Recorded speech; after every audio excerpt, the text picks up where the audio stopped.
दोस्तों, नर्मदा प्रसाद एक 25 साल का कड़ियल नौजवान था, लेकिन बेरोजगार था। जब उसके मामा को पता चला है कि मेरा मामा बेरोजगार है, तो मामा ने अपने पास भांजे को बुला लिया और फिर एक फैक्ट्री में उसे चौकीदारी पर उसकी नौकरी लगवा दी। उसको किराए का कमरा भी लिवा करके दे दिया।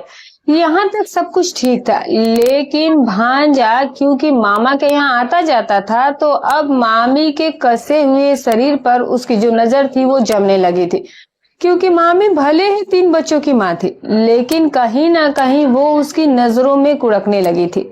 उसकी वजह ये भी थी कि मामी भी भांजे के साथ जो है वो काफी हंस हंस करके बातें किया करती थी, क्योंकि उसका जो पति था, जो कुंवर सिंह था, शायद उससे वो खुशी उसे नहीं मिल रही थी। और फिर एक दिन ऐसा भी आया कि जो इंसान कभी छोटे से तालाब में भी नहीं कूदा था, वो एक दिन उसे पूरा समंदर ही मिल जाता है। तो फिर वो उस समंदर में जी भर करके तैरता है। यानी कि सुनीता जो कि मामा की पत्नी थी, उसके उसके और नर्मदा प्रसाद के बीच में नाजायज रिश्ते बन जाते हैं। क्यों बना, कैसे बना, ये भी मैं आपको कहानी में बताऊंगी। और फिर उसके बाद हुआ जो दोस्तों, वो बहुत ही खतरनाक था। नर्मदा प्रसाद ने अपनी मामी के साथ नाजायज रिश्ता कायम कर लिया था। यानी कि उसने अपने मामा के पीठ में छुरा घोंप दिया था।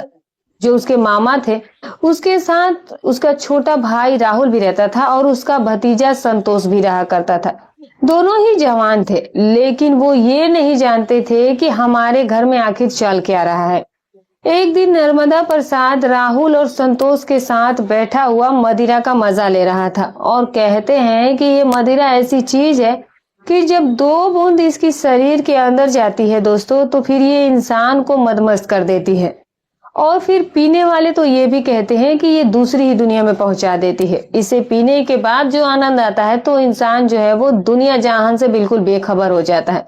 ऐसे ही नर्मदा प्रसाद भी दुनिया जहान से बेखबर हो गया था। राहुल और संतोष के साथ बैठा हुआ वो मदिरा का मजा लेते हुए उसने अपने और सुनीता के रिलेशन के बारे में उनसे सब कुछ बता दिया।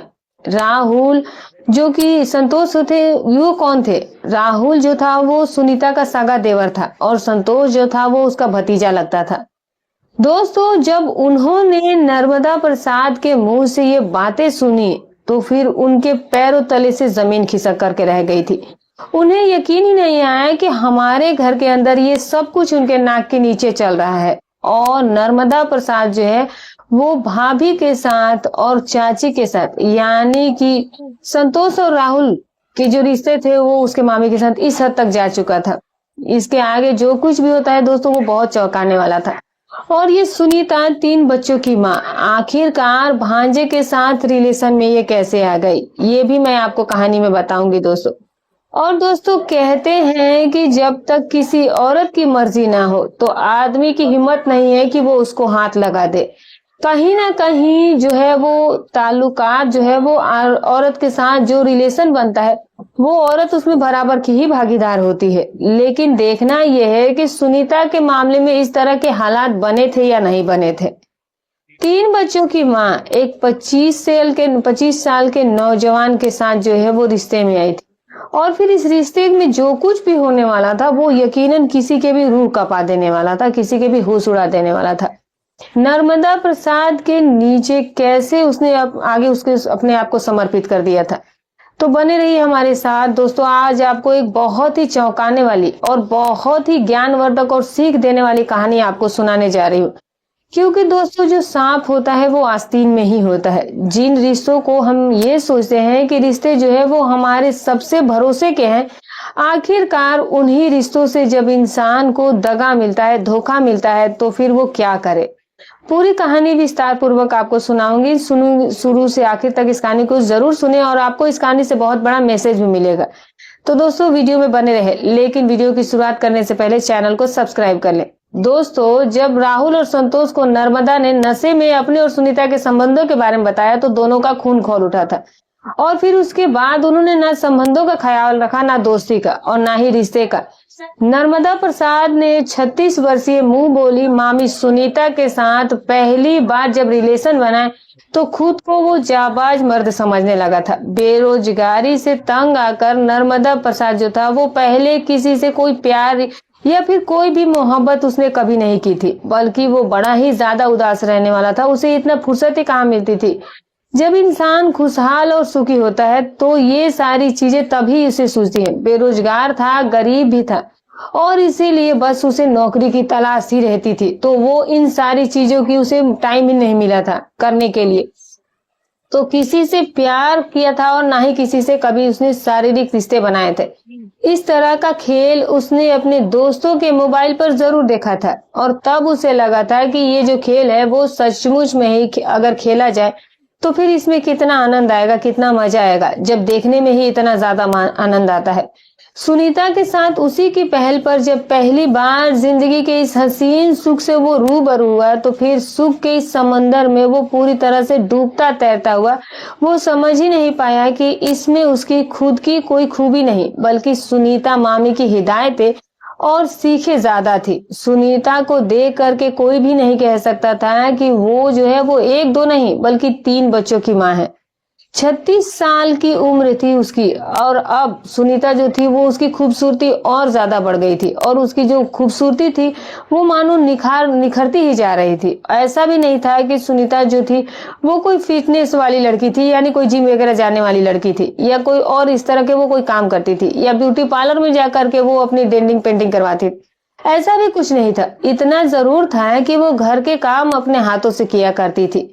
घर एक सुखी परिवार की तरह वो चला रही थी। उसका जो पति था वो भी उसे प्यार करता था। वो एक कंपनी में काम करता था, दवाई बनाने की कंपनी में वो काम किया करता था, लेकिन उसने अपने भाई और अपने बच्चों को बहुत ही अच्छी शिक्षा और तालीम दी थी और ज्यादा पढ़ाने के लिए उसने ज्यादा काम करना शुरू कर दिया था। ज्यादातर वो काम पर ही रहता है। जब भी वो दवाई की फैक्ट्री से आता ड्यूटी खत्म करके तो फिर उसने ओवर टाइम भी करना शुरू कर दिया था। यानी कि जो गोलगप्पे होते हैं, जो चाट भंडार होते हैं, जो टिक्की वगैरह होता है, वो इसका ठेला भी लगा लेता था। उस फैक्ट्री के बाहर भी वो ठेला लगाया करता था। तो इससे उसकी एक्स्ट्रा आमदनी हो जाती थी, जो एक्स्ट्रा हो जाती थी 500-600 रुपए का। तो उसका घर का खर्च जो था वो बहुत अच्छे से चल रहा था। जवान भाई भी उसके साथ ही रहता था। सोचता था कि भाई को अच्छे से पढ़ाऊंगा लिखाऊंगा, इसे यहाँ इसीलिए रखता हूँ। और ये भोपाल से सटा जो एक जगह है वहीं पर ये लोग रहा करते थे और वहीं पर ये फैक्ट्रियों के वहां पर एक भंडार थी और वहां पर तमाम गाड़ियों की पार्ट्स बनाने की, दवाई बनाने की कंपनी वगैरह थी और तमाम तरह की कंपनियां और हजारों लोग जो है उन कंपनियों में काम करता है। और उसी में काम करता था ये तोमर। जो तोमर होता है, जो कि उसके मामा लगता था, वो ज्यादा काम करने की वजह से, अपने बच्चों को अच्छा भविष्य देने की वजह से वो एक्स्ट्रा काम किया करता था। ड्यूटी से आने के बाद वो 5-6 बजे के बाद गोलगप्पे और चाट का वो ठेला लगा लिया करता था। जो कि आमदनी हो रही थी उसमें वो क्या कर रहा था कि उसे काम भी ज्यादा करना पड़ता था। आमदनी तो उसको बेशक बढ़ी थी लेकिन उसका काम भी बहुत बढ़ गया था और इस वजह से अब जब ये घर पर जाता और जब घर जाने के बाद खाना खाता और खाना खाने के बाद ये बेचारा बिल्कुल ही बेसुध होकर के सो जाया करता था, क्योंकि ये दिन भर काम किया करता था। अब सुनीता कैसे कहे कि वो 3 बच्चों की माँ हो चुकी है और इससे उसके अंदर की जो जरूरत है, जो ख्वाहिश है, इससे कोई फर्क नहीं पड़ा या फिर जो पति का लगाव है वो उससे कम नहीं हुआ। 3 बच्चे होने के बावजूद भी उसके अंदर और ज्यादा बढ़ गया था। इस सिचुएशन में उसका और भी ज्यादा ये सब चीज करने का मन कर रहा था। वजह ये थी कि 3 बच्चे होने के बाद परिवार और ज्यादा ना बढ़े, इसीलिए सुनीता ने जो है नसबंदी करा ली थी अपने पति की रजामंदी से। उसने कोई जबरदस्ती अपने पति के साथ ये नहीं कराई थी, बल्कि उसमें उसके पति की रजामंदी शामिल थी। और ये सब चीज कराने के बाद अब वो बच्चों से बिल्कुल ही सोचती थी कि अब उसे बच्चे नहीं होने वाले। बच्चे भी बड़े हो गए थे, पढ़ने लिखने जा रहे थे। अब क्योंकि इसका जो पति होता है तोमर, वो रहता था दिन भर फैक्ट्री में ही, तो देवर होता था घर में और एक बौर भतीजा था छोटा। तो ये सबका खाना पीना बनाने के बाद ये बिल्कुल ही घर में फ्री हो जाया करती थी। लेकिन वहीं एक पति ने अपनी जिम्मेदारियां काफी ज्यादा बढ़ा दी थी कि बच्चों को भी पढ़ाना है, भाई को भी अच्छी नौकरी दिलवानी है। तो उसके लिए वो कोचिंग का और स्कूल का जो तमाम खर्चे हैं और जो खाने पीने का एक शहर में खर्चा लगता है, जाहिर सी बात है कि किसी के साथ भी ये मामला हो जाते हैं दोस्तों। और इंसान जो है वो एक मर्द है, वो अक्सर यही सोचता है कि वो ज्यादा से ज्यादा पैसे कैसे कमाए, और वो तभी कमाएगा जब वो ज्यादा मेहनत कर सकेगा। लेकिन वहीं पर जो पत्नियां होती हैं वो सिर्फ और सिर्फ जो है वो अपनी सुख और अपनी शरीर की ही सुनती हैं। सुनीता भी उन्हीं सब औरतों में से एक थी। वैसे तो वो ये बात अपने पति तोमर से कभी कह नहीं पाती थी कि मुझे तुम्हारी जरूरत पड़ती है रात को, और तुम हो कि आते ही सो जाते हो, लेकिन अंदर ही अंदर वो घुटती जरूर रहती थी। ये कमी उसे हमेशा ही खलती थी कि जो मेरा पति है वो सो रहा है और मैं इस वक्त जाग रही हूँ उसके वियोग में। ये सिलसिला जो था वो यूं ही चलता रहा, लेकिन उसने किसी पराये मर्द की और कभी ध्यान ही नहीं दिया था। वो अंदर ही अंदर घुटती रहती थी, लेकिन कभी उसने पराये मर्द के लिए सोचा तक नहीं था। यहाँ तक सब कुछ मामला जो था वो कहीं ना कहीं ठीक ठाक चल रहा था। तो हालात बिगड़े कब और सुनीता बहकी कब? वो तब बहकी थी दोस्तों जब तोमर का भांजा उसके पास उसके घर रहने और मिलने के लिए, वो नौकरी करने के लिए आया था। तोमर की बहन ने उससे कहा था कि भैया तुम्हारा भांजा जो है वो बिल्कुल बेरोजगार है, यहाँ पर इसे कोई काम ही नहीं मिल रहा, तो तुम अपने पास बुला लो जहाँ पर तुम रहते हो, और वहीं पर किसी कंपनी में किसी चौकीदारी की या जो भी तुम्हें सही लगे, जो भी कोई नौकरी हो, इसे तुम लगवा देना। और ये सोचते हुए वो अपने भांजे को बुला भी लेता है और एक फैक्ट्री में चौकीदारी की उसकी नौकरी भी लगवा देता है और अपने घर के सामने ही उसे एक कमरा भी किराए का लेकर के दिलवा देता है। इतनी मदद जो है वो मामा ने भांजे की कर दी थी। अब भांजा भी जो है वो मामा के घर पर अक्सर आने जाने लगा था।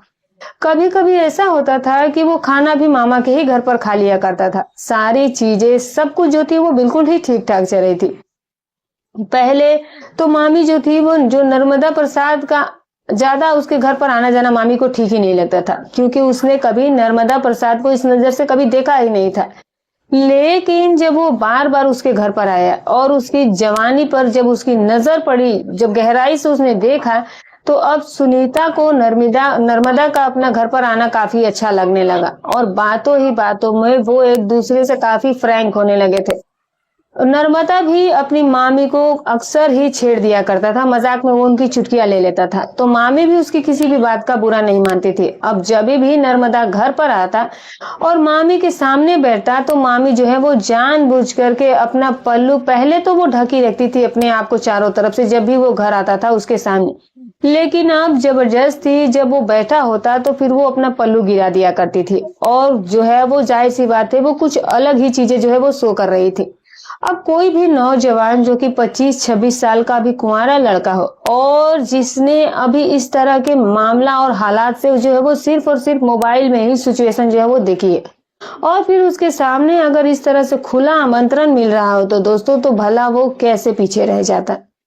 उसने भी जो है वो मामी सुनीता की इन हरकतों का जवाब देना शुरू कर दिया। कहीं ना कहीं वो हंसी मजाक से इनकी हरकतों का जवाब देता रहता था और उनकी वो तारीफ करना शुरू कर देता है कि मामी बिल्कुल भी नहीं लगता है कि आप 36 साल की हो, नहीं लगता है कि आप कहीं से भी 3 बच्चों की मां हो, और ये नहीं लगता है कि आप जो है वो अभी, ऐसा लगता है कि आप बिल्कुल ही अभी बिल्कुल जवान 20-25 साल की कुंवारी लड़की हो। अब जब किसी औरत की इस तरह से झूठी तारीफ कोई मर्द कर दे और वो औरत उन तारीफों को सुन करके गदगद हो जाए, उसे अच्छा लगने लग जाए, तो फिर समझिए कि खतरे की घंटी बज चुकी है। ऐसे ही सुनीता के साथ भी हुआ था।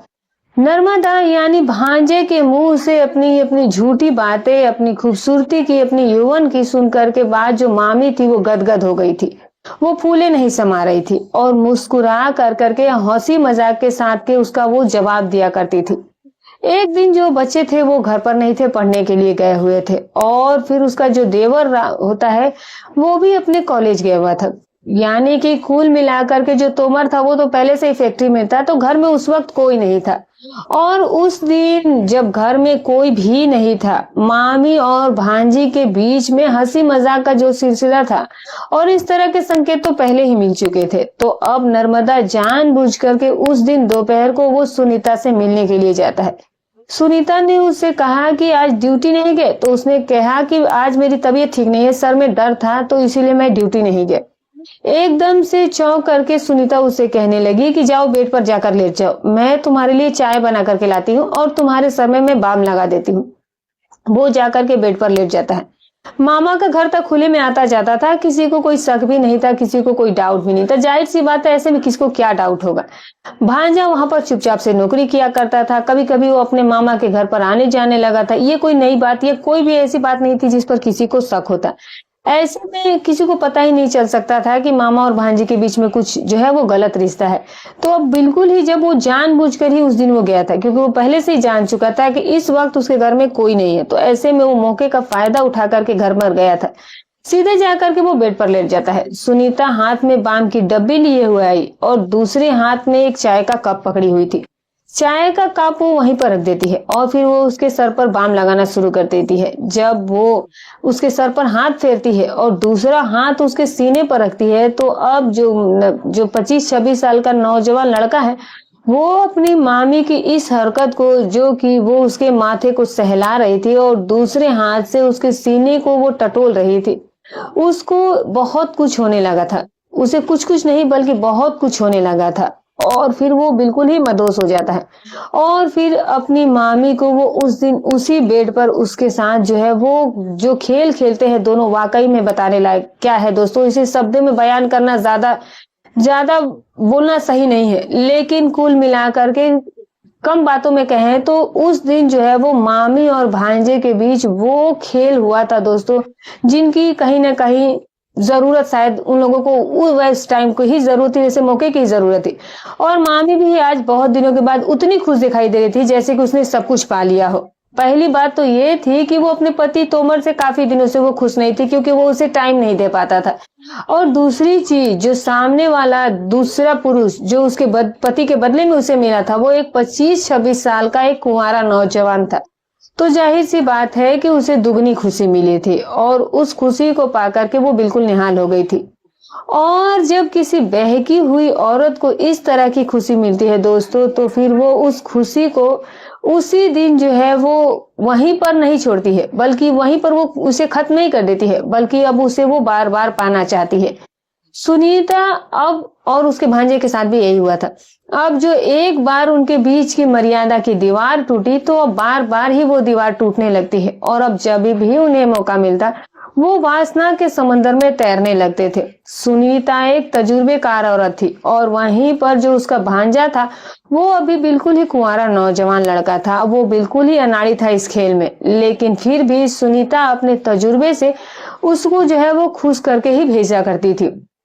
और जब एक बार भांजे को ये वासना का और ये इस तरह के नाजायज रिश्तों का चस्का लगा, तो फिर वो भी सुनीता के पीछे बिल्कुल पागल सा ही हो गया था। पहले तो दोनों के बीच में नाजायज रिश्ते कायम हुए और अब दोनों एक दूसरे से प्यार भी कर बैठे थे। मामला यहाँ तक पहुंच गया कि दोनों ने एक दूसरे के साथ जीने मरने की कस्में तक खा ली थी।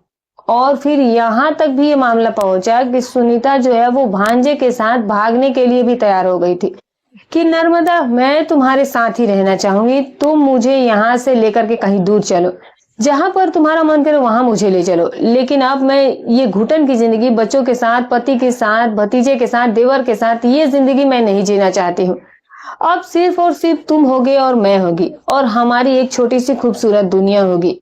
भांजा कहता है कि ठीक है मामी, मौका दे करके हम यहाँ से जरूर निकल चलेंगे। इससे पहले कि वो मौका आता दोस्तों, राहुल और जो संतोष थे, जो संतोष सुनीता का भतीजा था और राहुल उसका देवर था, और ये जो नर्मदा था, इनमें मतलब ये रिश्ता तो था, लेकिन अब ये दोस्ती का भी इनके बीच में रिश्ता था, क्योंकि तीनों ही हम उम्र थे, तो तीनों के बीच में कहीं ना कहीं दोस्ती का भी रिश्ता बन गया था।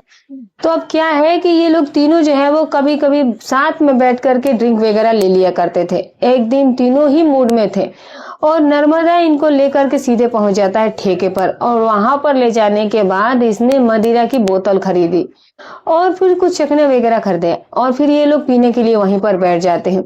जब नर्मदा के अंदर जो है वो पूरी नशा जब वो चीज दिखाना शुरू करती है तो फिर उसने अपने और सुनीता के बारे में जो है वो अब उगलना शुरू कर दिया था कि कैसे सुनीता मामी के साथ उसके रिलेशन है और सुनीता मामी कैसे उसके साथ जो है वो नाजायज रिश्ते बनाती है, गलत संबंध बनाती है। ऐसी ऐसी बात बताई जो कि एक देवर और एक भतीजा इन बातों को सुन नहीं सकता था। उनके पैरों के नीचे से जमीन खिसक गई कि बात इस हद तक आगे बढ़ गई इन दोनों के बीच में कि जिस भांजे को मामा ने अपने यहाँ शरण दी, उसकी नौकरी लगवाई, अपने पास बुलवाया, सब कुछ उसके मामा ने उसके लिए किया और वही मामा के पीठ में छुरा भोंक रहा था और मामा को या फिर देवर और भतीजे को कोई भी खबर नहीं थी इस बात की। बहरहाल उस वक्त तो वो उससे कुछ नहीं कहते हैं, लेकिन बाद में जब वहां से उनकी पार्टी खत्म हो जाती है तो फिर संतोष और जो राहुल होते हैं दोस्तों, वो आपस में सलाह मशवरा करते हैं कि इसने हमारी मामी के ऊपर गलत नजर डाली तो डाली कैसे, इसने मामा के पीठ में खंजर घोपा कैसे, इसीलिए नर्मदा को अब इस दुनिया से जाना होगा, उसे इस दुनिया से हटाना होगा। दोनों ही ये प्लान बना लेते हैं दोस्तों।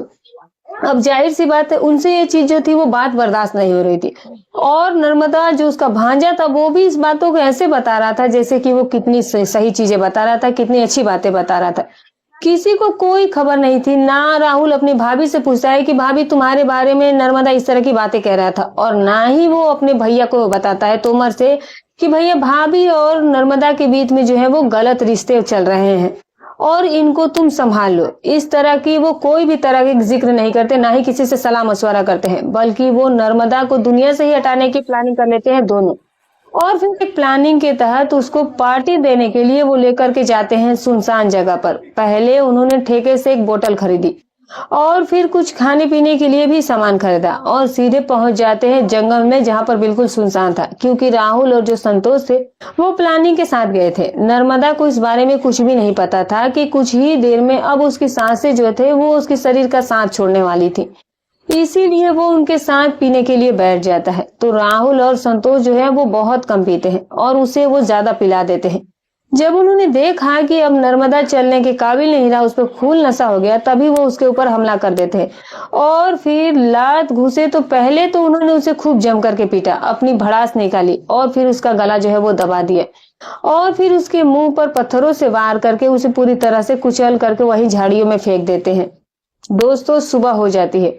आने जाने वाले लोग जब उधर से जंगल की तरफ गए तो उन्हें शव पड़ी हुई दिखाई दी थी। पुलिस को फोन किया गया था। पुलिस जब आई, छानबीन हुई दोस्तों, तो पता लगा कि ये जो बॉडी है वो नर्मदा की है और तोमर की ये भांजे का है, जो कि इसके ही साथ इसके ही बगल वाले घर में रहता था। पता चलते चलते किसी ने ये भी बताया कि ये तीनों जो दोस्त हैं, राहुल और संतोष और नर्मदा, किसी ने इनको शाम के टाइम इधर से जाते हुए देखा था कि तीनों ही साथ में जा रहे थे। तो इसी तरह से पता चलते चलते कुल मिलाकर के पुलिस जो है वो इस केस को खोलती है और जब पुलिस ने इस केस को खोला तो मीडिया के सामने राहुल और संतोष ने यही कहा कि ये जो है, जो नर्मदा है, ये हमारा मुंहबोला भांजा है, यानी कि मेरे भाई का भांजा है तो ये मेरा भी भांजा हुआ और ये हमारी भाभी के साथ यानी कि बड़े भैया के पत्नी के साथ जो है वो संबंध के बारे में जब इसने हमसे बताया, शराब के नशे में इसने सारी बात बताई, तो फिर हम वो बात बर्दाश्त नहीं कर पाए और बस उसी दिन इसे मारने का प्लान बना लिया था कि इसको हम इस दुनिया से भेज कर ही रहेंगे, हटा के रहेंगे। तो कुल मिला करके ये शराब जो है वो एक ऐसी चीज है कि इंसान से कुछ भी करवा देती है।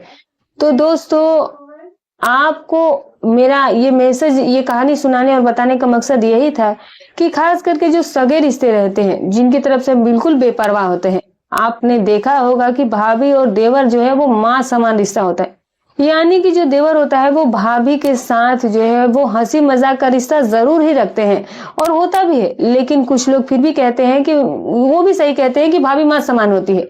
और जो लोग रिश्तों की मर्यादा को नहीं जानते वो भाभी के साथ भी गलत रिश्ते बना लेते हैं, फिर चाहे वो राजी से हो या फिर गैर राजी से हो।